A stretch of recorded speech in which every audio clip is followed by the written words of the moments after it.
Assalamualaikum warahmatullahi wabarakatuh. Perkenalkan, nama saya Nur Inaya dari Prodi Pendidikan Biologi dengan mata kuliah Embriologi dan Reproduksi Hewan. Di sini saya akan menjelaskan tentang reproduksi seksual dan macam-macam fertilisasi beserta contohnya. Hal-hal yang mempengaruhi fertilisasi pada mamalia dan siklus menstruasi dan ekstrusi. Pengertian reproduksi seksual adalah secara kawin pada hewan terjadi pada saatnya fertilisasi atau pembuahan yang dilakukan oleh sel sperma dari organisme jantan kepada sel telur dari organisme betina.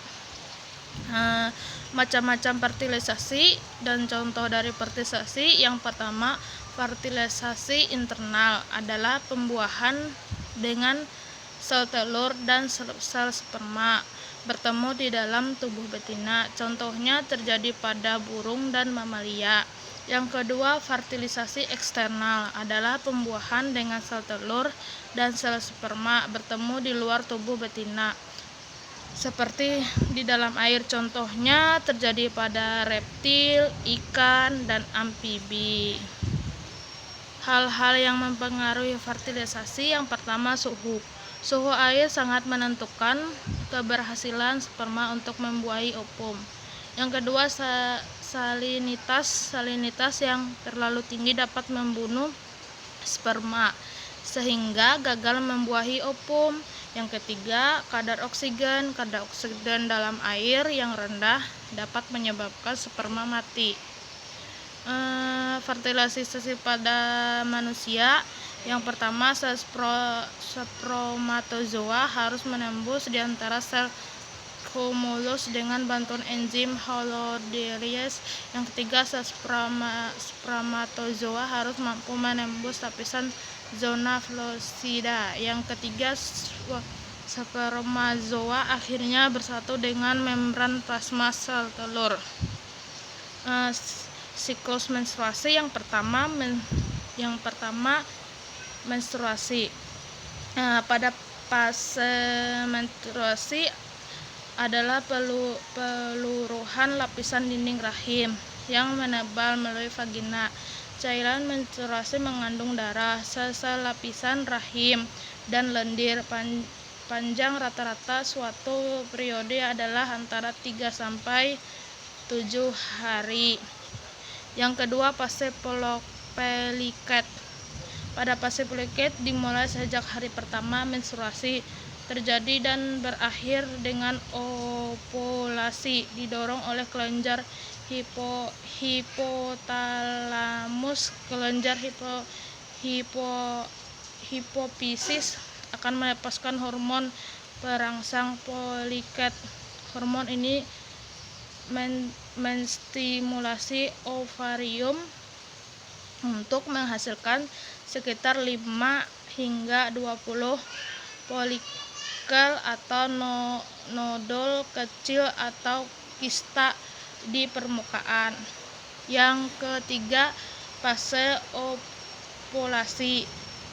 Fase ovulasi ini terjadinya pelepasan sel telur matang dari permukaan ovarium. Fase ini biasanya terjadi pertengahan siklus, sekitar 2 minggu atau lebih sebelum menstruasi dimulai. Yang keempat, fase lutea.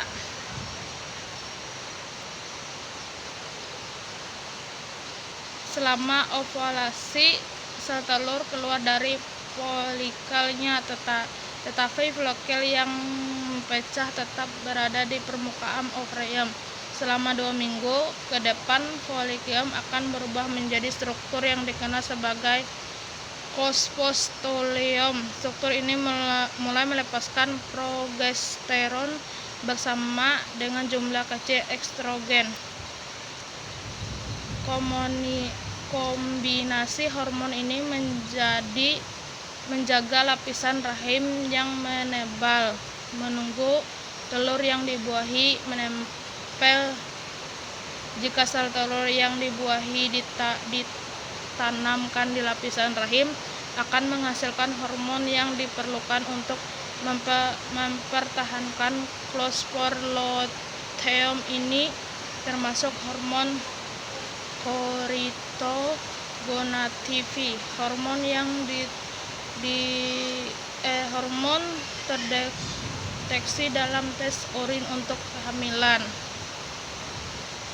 Terus menghasilkan tingkat progesteron yang meningkat yang dibutuhkan untuk mempertahankan lapisan rahim yang menebal. Ya, siklus dari estrasi yang pertama estrasi, yakni periode waktu ketika betina reseptif terhadap jantan dan akan membiarkan untuk dikawini. Yang kedua metastrus, yang adalah yakni periode metastrus dimulai dengan hentinya eksterus dan berlangsungnya kira-kira 3 hari. Yang ketiga diestrus